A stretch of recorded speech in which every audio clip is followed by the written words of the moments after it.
Hello guys, je m'appelle Fathiou Soulé, photographe à Montréal et vous pouvez trouver mon travail sur fuseephoto.com. Aujourd'hui, je vais vous présenter 7 nouvelles fonctionnalités que nous offre Adobe dans sa version 2019. C'est parti.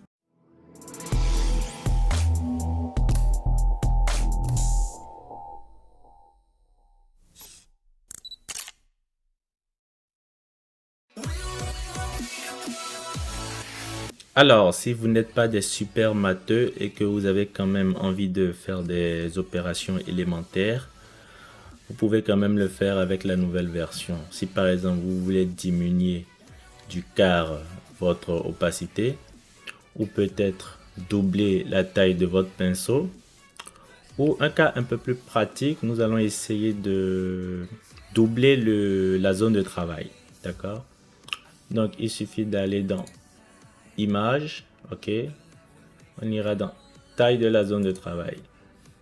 Donc je vais vouloir par exemple doubler la largeur. Donc au lieu de prendre ma calculatrice et de commencer à faire des opérations, je vais juste faire x2. Voilà.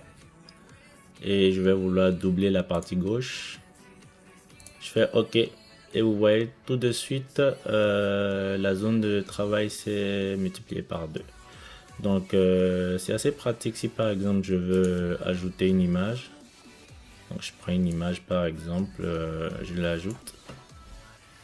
Voilà.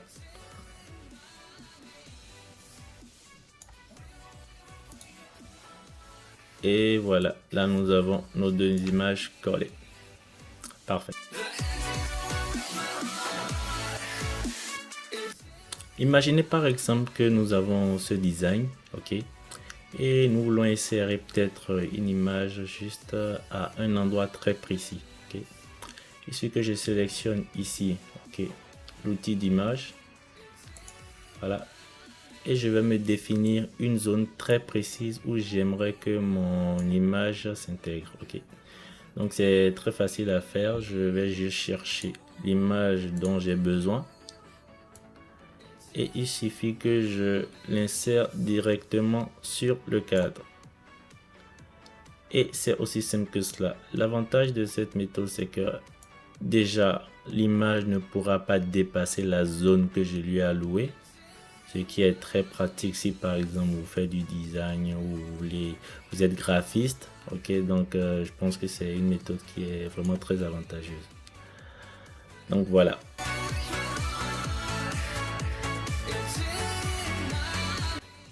L'une des fonctionnalités que moi j'adore beaucoup dans cette nouvelle mise à jour, c'est que nous avons la possibilité de voir les modes de fusion en temps réel. Ouais, donc je vous explique. Je duplique mon calque, ok. Et là, vous voyez les différents modes de fusion. J'ai vraiment pas besoin de les sélectionner, mais comme je les vois vraiment en temps réel. Ça n'a l'air de rien peut-être, mais c'est vraiment très avantageux lorsque vous n'êtes pas sûr de ce que vous voulez faire. Ça vous empêche d'essayer chaque mode de fusion afin de trouver le mode de fusion adéquat. Donc c'est super pratique.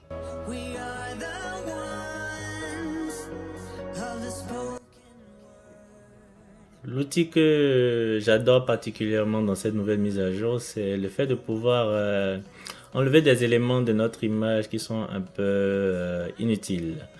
Donc, comment nous allons faire par exemple pour essayer d'enlever par exemple une personne qui est derrière cet arrière-plan? Donc, c'est très simple. Il suffit de déjà sélectionner votre outil de lasso, d'accord?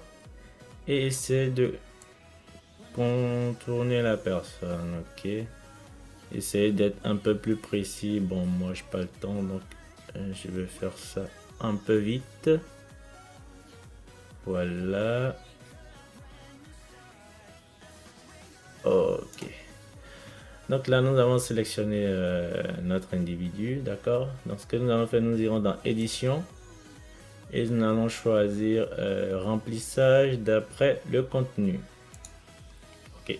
Donc vous voyez, nous avons une fenêtre qui s'affiche ici qui donne déjà un premier aperçu. Donc c'est pas si parfait. Donc ce qu'il faut faire, c'est qu'il faut juste peindre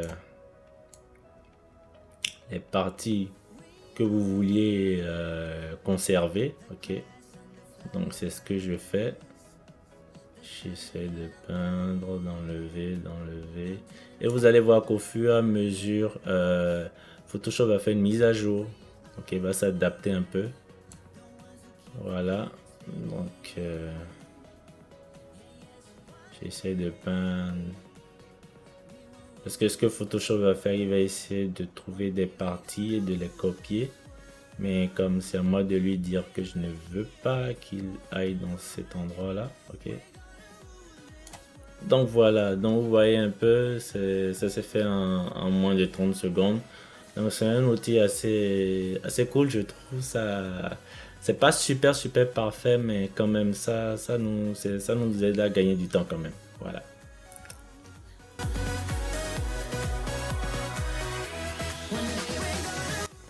Comme vous l'aviez constaté dans les versions précédentes de Photoshop, le CTRL plus Z nous permettait juste d'alterner entre l'action précédente et l'action courante.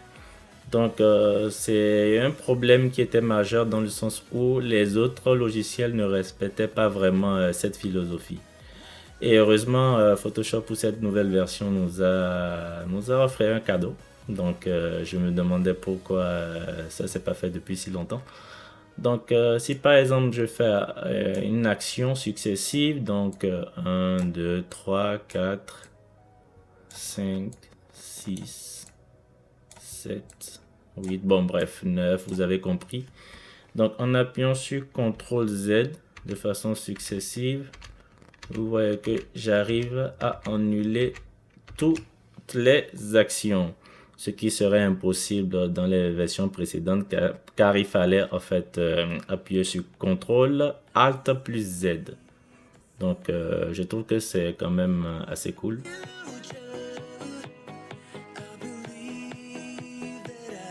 Autre chose de très important que Photoshop a eu à faire, c'est le point de référence. Ok, c'est quoi le point de référence? Je pense que beaucoup de gens ne savent pas vraiment ce que c'est. En fait, quand vous essayez de faire un petit recadrage, vous verrez normalement un petit point ici d'habitude que certaines personnes utilisent, mais bon, peut-être d'autres ne savent pas vraiment à quoi ça sert.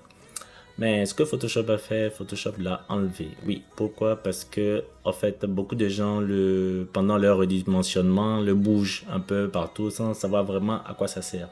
Donc je trouve que quand même c'est une très bonne idée pour Photoshop de l'avoir enlevé.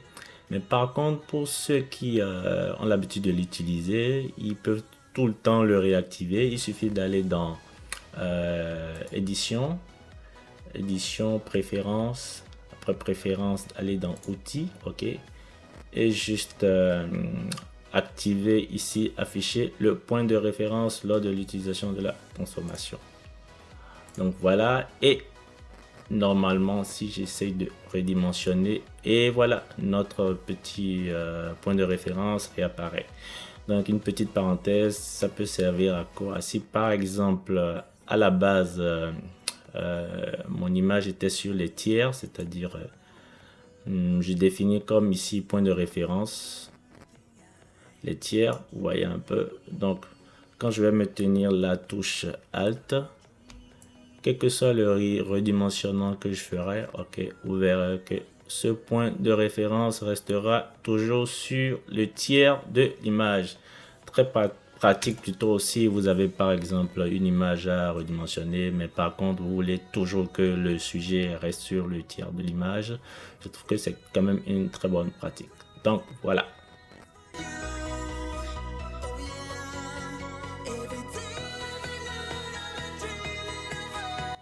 Alors pour les photographes qui travaillent beaucoup avec de la couleur, nous avons un tout petit changement au niveau de l'interface de la couleur, car cette fois-ci nous avons aussi une roue des couleurs. Donc pour activer la fenêtre de couleur, il faut aller sur fenêtre, couleur, ok. Et vous verrez ici nous avons la roue des couleurs. Pour ceux qui ne l'ont pas, c'est sûr que vous avez peut-être initialement la palette des couleurs. Donc il suffit juste de cliquer ici sur les paramètres et choisir roue chromatique. Donc vous voyez que si par exemple nous voulons travailler avec la couleur verte, il suffit de cliquer sur la couleur verte et nous pouvons choisir la luminosité et l'intensité de la couleur. C'est très pratique pour créer une certaine harmonie des couleurs dans une image et c'est assez intéressant. Alors, si tu as aimé cette vidéo, je t'invite à laisser un pouce bleu, à le partager avec tes amis. Et si tu trouves d'autres astuces que j'ai pas mentionnées dans mon tutoriel, je t'invite à le mettre en commentaire et surtout à t'abonner sur ma chaîne pour ne pas rater les prochaines vidéos. Allez, tchuss!